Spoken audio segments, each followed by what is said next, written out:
Saya bersama ayah angkatnya Bapak Presiden Jokowi ya, dengan Aman Tursina. Ya. Aman Tursina. Kalau Jokowi Pak Aman gitu saja panggil.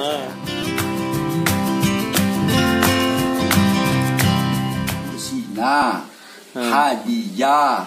Ini dia, bapak saya itu, bertua saya dia. Ibu saya Hadijah.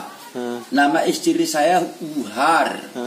Ini Reja Guru, kamu jadi simpang.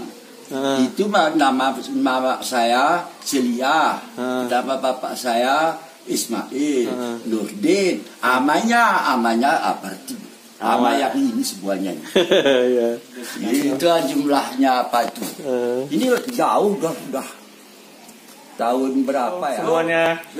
Saya bersama ayah angkatnya Bapak Presiden Jokowi ya, dengan Aman Tursina. Ya. Aman Tursina. Kalau Jokowi Pak Aman gitu saja panggil saya. Pak Aman. Pak Aman. Nah, ini kawan saya Waladan Yoga.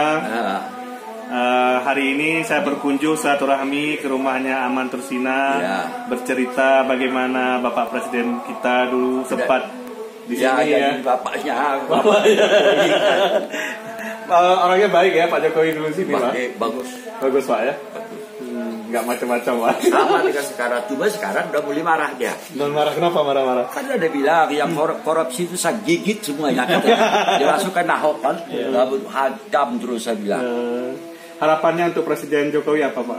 Harapan saya ke depannya. Benar-benarlah apa cita-cita proklamator dulu. Soekarno apa cita-cita? Soekarno dulu. Apa cita-cita itu ikut. Lanjutkan Pak ya. Lanjutkan terus. Tidak boleh mundur. Dan Pak Jokowi yang sabar Pak ya. Yang paling sabar Presiden itu Jokowi. Jokowi. Alhamdulillah. Terima kasih banyak mana. Terima kasih ya. Wah, Presiden Jokowi, Bang. Assalamualaikum. Waalaikumsalam. Oke. Mana lagi Pak? Oke. Baik. Balik kita ya. Terima kasih banyak Yoga ya udah temani saya di ketemu dengan Aman Tursina. Mudah-mudahan dibalas kebaikannya. Amin. Sukses terus. Siap. Yoga. Laporan udah selesai. Laporan selesai.